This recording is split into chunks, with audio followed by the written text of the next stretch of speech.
Okay, I'm going to go over number 33 on page 75. This is section 1.7. So this is a healthcare cost problem. It shows the table here is the total amount in billions of dollars spent on health services in the United States, including Puerto Rico, in the years 1993 through 1999. These three columns represent out-of-pocket payments, insurance premiums, and other types of payments respectively. So what I'm supposed to do is put this in for one of the lists. This is going to go in a list, so is this, and so is this. Then I'm going to pair these two as XY coordinates and get a regression equation. Then I'm going to pair these two and then these two. Now the first one I'm supposed to do is a quadratic model for Y1. That means I'm looking for the best quadratic equation that fits this set of ordered pairs. So on your calculator, you go to Stat, Edit, and now I've actually already entered all of the data. This is L1, L2, L3, and L4. So, but just to show you, if I needed to, I can highlight L1, hit clear, and then enter, and it will clear out that entire list. So starting with the number 3, because we're supposed to use t equals 3 to stand for 1993, I'm going to enter 3, 4, 5, 6, 7, 8, 9. And so now I've got the year in L1, I've got the Y1 column in Y2, the Y2 column in L3, and if I go over here, here's that last column of data, which is Y3. So now I need to go, I'm going to get out of there, second quit. Now I'm going to do Stat, Calc, and I need to go down to Quadratic Regression. Hit Enter, and it wants to know what my two lists are. So I'm going to use L1 because that's the year, and L2 because that's that first column of data. So I'm going to do second L1, comma, second L2, comma, and now I'm going to store that in my Y equals screen in Y1. So I'm going to do variables, Y variables, function variables, Y1, enter. So if I take those ordered pairs and come up with a quadratic that fits the data, this is the general equation, but 1.3 goes in for A, -9 goes in for B, and 163 goes in for C. Now if I go to my Y equals screen, it has entered all of that data into Y1. And I could graph that if I wanted to. I'm going to just do zoom standard for right now so that you can see what that looks like as a graph. It's a quadratic. And actually I'm thinking it might not show up in my window, so I'm going to do zoom fit. Hit enter, and at least will show me a part of my window that includes that graph. Okay, so if I hit trace, you can see there's the x values starting at 0 going up to 3, like and as I continue along the curve, this would represent if I go one more, like 1999 would be right here, and the value is roughly 190. So I'm going to go back and do the same thing for the linear regressions for the other two columns here. So now I'm going to use the year column and Y2. So I'm going to get out of there, second quit. I'm going to do Stat, Calc, linear regression, which is 4. Then I'm going to use my years, L1. Then I'm going to use the second column.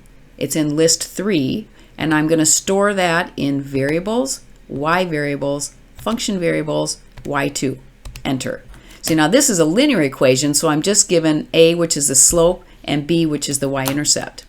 Now I'm going to do the same with the last one. So Stat, Calc, linear regression, second L1, because that's the years, and then I need to, instead of L2, L3, I'm going to use L4, so second L4, comma, and I'm going to put it into Y3. So variables, function variables, or Y variables, function variables, I'm going to put it into Y3. Enter, and again, I have a linear equation. So now the question here for B, it says find y1 plus y2 plus y3. What does that represent? Well, if I add these three numbers for 1993, that stands for all of the money that was spent on health services in 1993. So I'm going to use my graphing utility to graph y1, y2, y3, and then their sum. So when I go to my y equals screen, you can see the messy equations for y1, y2, y3. Now I'm going to go down to y4, and I'm going to put in y1 plus y2 plus y3.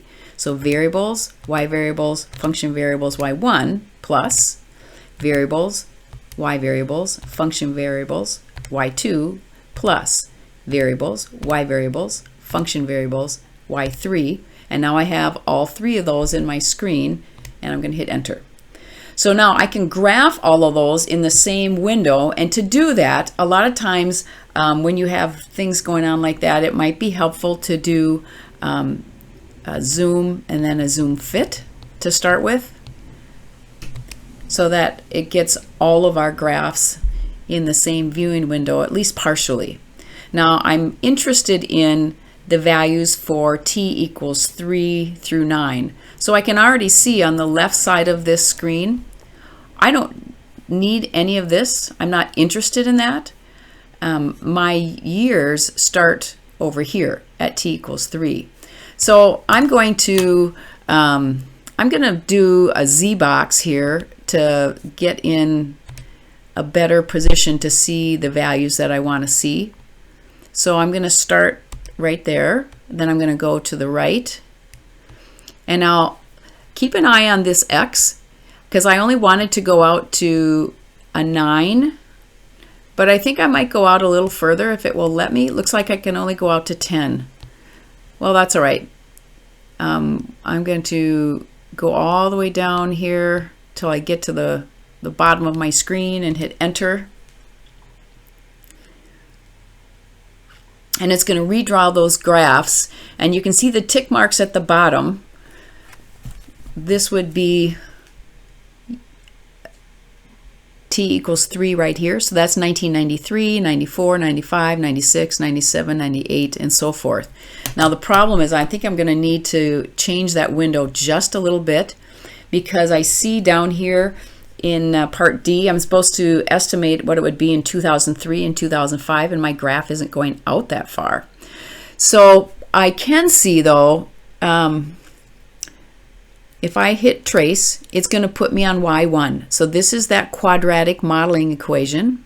And then if I hit the down arrow, it's going to go to y2, which is this line. I'm going to jump to the next one. Here's y3. And oh goodness, the sum is off my screen. So I think I'm going to have to zoom out a little bit. So I'm going to look at my window and see where I'm at. I'm going to go from 0 up to, I think, 16. And then my y's, I'm going to maybe go up to 600 and see if that gives me a little bit more real estate to look at. Okay, that's showing my curves a little bit better, although it looks like this one is still going to go off the window.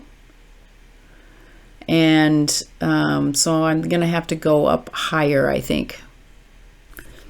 So if I trace, I'm on y1, now I'm on y4, and that one's the one that's off the screen. So I'm going to have to do that again. I think I'm going to go to the window, and I'm just going to make it go up to 1,000 and see if that will get me the whole thing. The reason I need to have the combined curve showing on the whole window is because I'm supposed to look at 2003 and 2005. So 2003 would correspond to x equals 13, and 2005 would be x equals 15. So again, let's look at, I'm going to hit trace so we can look at the different, this is y1, this is y2, that's a line, this is y3, that's another line, and this is y4, which is the sum of all of those values. So what this corresponds to, when x equals 8, this point right here is this number plus this number plus this number for t equals 8, which is 1998. And now I'm supposed to see what it would be in 2003. So since I have my window accommodating x equals, it's going up. If I go to the right, I've got it going up past 11, and I actually set it to go up to 16. So I can do second calc value, and I can type in 13 for the year 2003, and I'm going to get this value. So this is the sum of all the medical expenses in billions of dollars. And I can do second calc 15 for the year 2005 and do the same thing. And this is the, oops, not 5. Sorry, I got to do that again. Second calc 15, not 5. That gives me value 15. There we go. Sorry. Which is 325. Okay, so that's how you would do that problem.